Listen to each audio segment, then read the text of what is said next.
So these next few modules are about learning how to muscle test. Now, what do I mean by muscle testing, and why would you want to learn that, and why is it part of this course?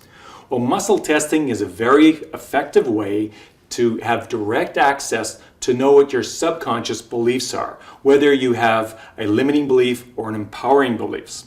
Well, if you've never heard about muscle testing before, muscle testing has been around for lots of years. In fact, it probably goes back to ancient times, but in the modern era, it was brought forth by a man by the name of George Goodheart, who invented the healing modality applied kinesiology, and many other healing modalities came out of that particular modality. So about 40 years ago, this came into our consciousness, this muscle testing, and now it's being used throughout the world in lots of different situations. Chiropractors will use it, nutritionists will use this method, and we're incorporating it into this refreshing beliefs process because it gives us a direct indication of subconscious beliefs and whether you're strong to a belief, meaning you have the belief, or weak to a belief, meaning you don't own the belief. So if I had a belief of that I wanted, I love myself, how would I know if my subconscious mind accepted that belief, I love myself? So we're incorporating muscle testing so you can know whether, yes, you have the belief that you love yourself, or no, you do not.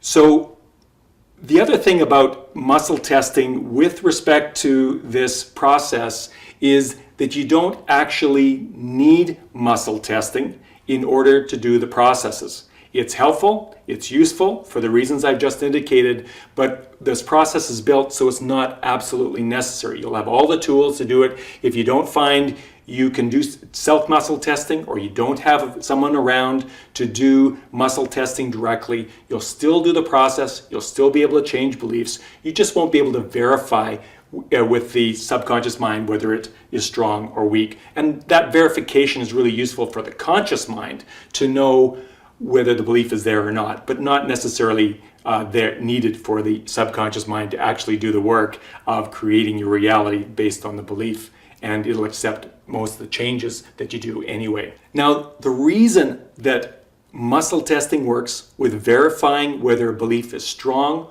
or weak is that the subconscious mind will go weak, or muscles will go weak if we're telling a lie. It's not about truth overall, it's about whether the subconscious mind believes something or not.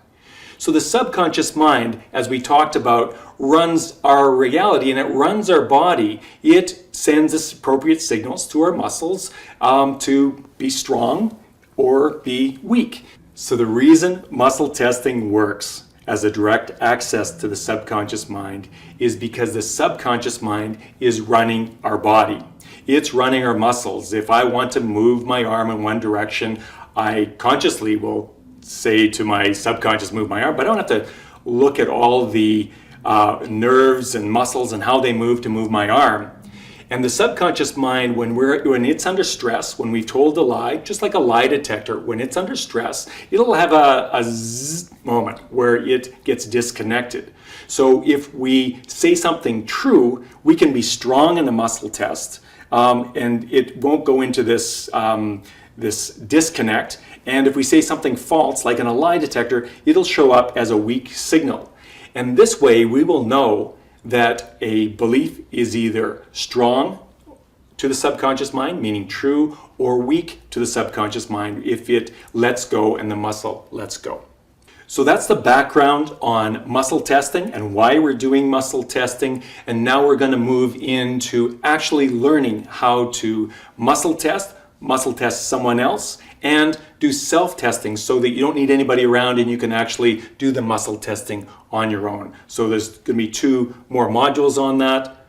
Muscle testing somebody else, or having someone else muscle test you. You'll learn that, and you'll learn how to self-test.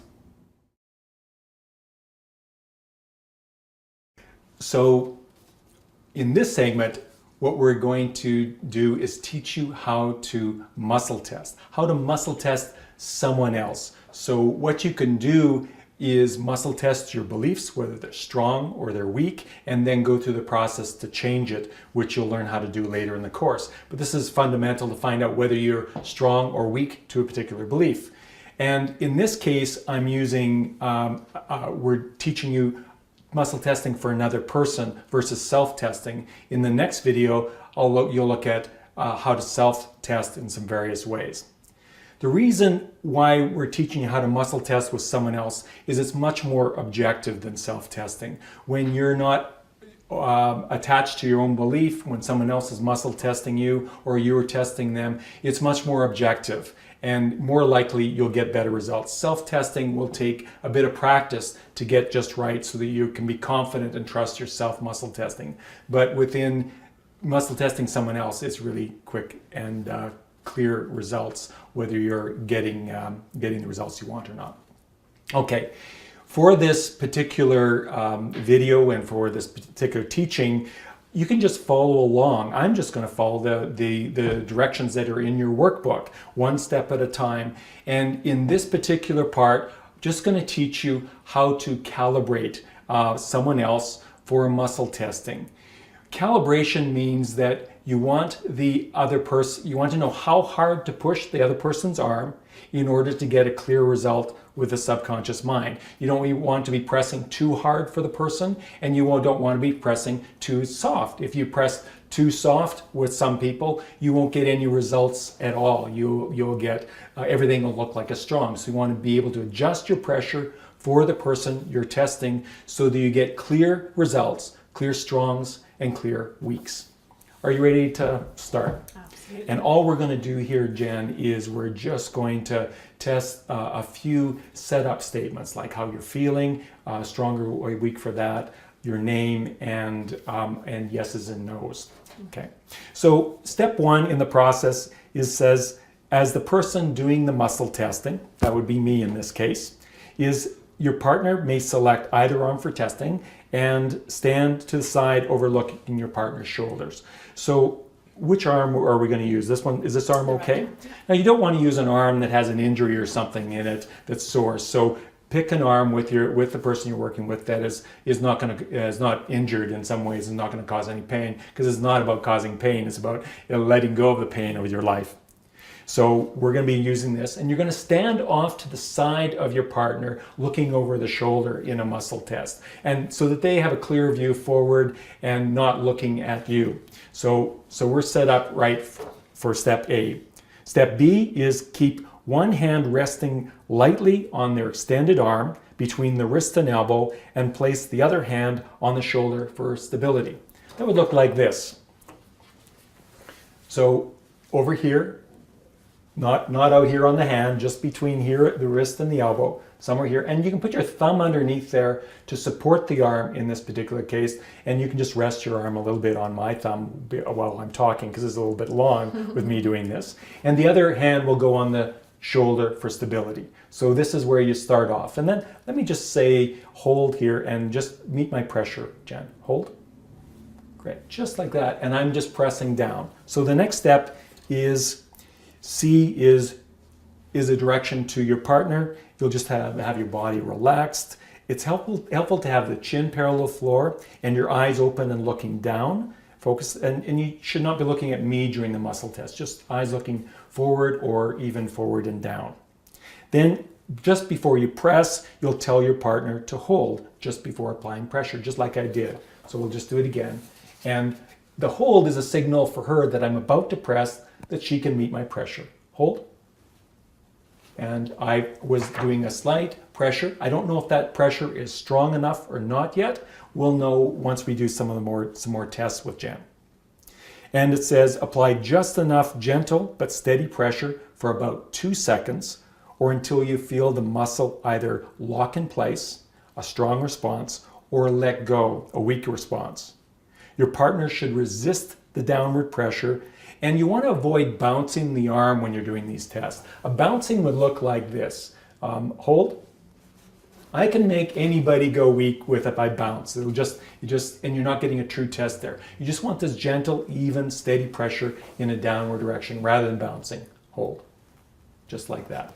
And how was that pressure comfortable for you? It was, yeah. Yeah, you don't need to use a lot of pressure. You want to find out just enough pressure that you're not causing them a lot of pain, and you're going to get a clear difference between your strong and weak signals. So we've done some of the setup. That's what we're going to do for each of the tests. Now we're going to test 3 different things. And in step 2, the first one says muscle test feelings. So what you're going to do, Jen, is just get into a feeling of something you really like, and let me know when you're in that feeling. Give them some time to actually connect with the memory of a feeling of something they really like. And when you're in that feeling, then you're going to do a muscle test. Are you ready to go? Mm-hmm. And stay in that feeling and hold. And how did that feel for you? A strong or weak? Strong. It felt strong. It felt strong for me also, really steady, even pressure. And that's what you want to have, is a strong there. Now, step 1B is ask your partner to get into the feeling of what they dislike. And we're going to test that and see how strong that is. So think about something you really dislike. Got it? She smiles. Okay. And hold.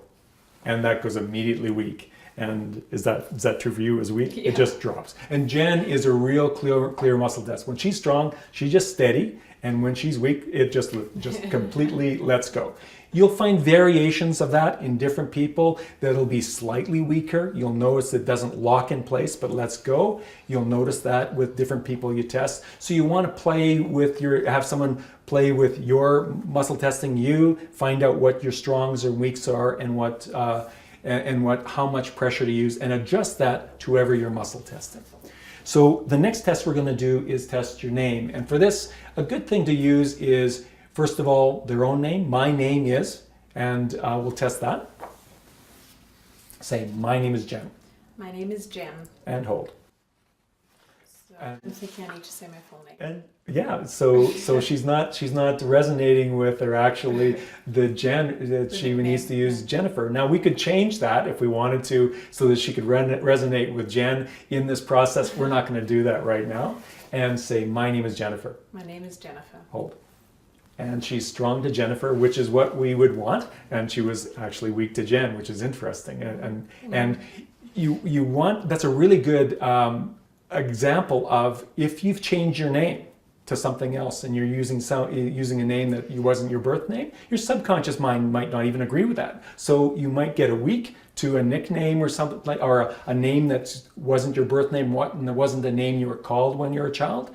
Or for some reason it doesn't resonate. So find a name that you can be strong to. And then we're going to test somebody else's name. And it's useful here to have a couple things that are incongruent with the subconscious mind. Use maybe in this case a man's name versus a woman's name. And you'll have both the sex and the name out of sync. So say my name is Eric. My name is Eric. Hold. And how did that feel? My name is You're not Eric. Yeah. And your subconscious mind agrees that your name is not Eric.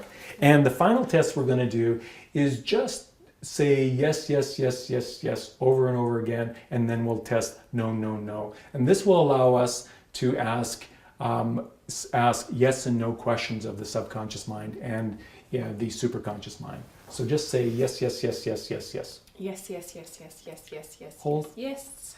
And that feels strong. Mm-hmm. And now say no, no, no, no, no, no, no. No, no, no, no, no, no, no, no, no. And hold. No. And we've got a week.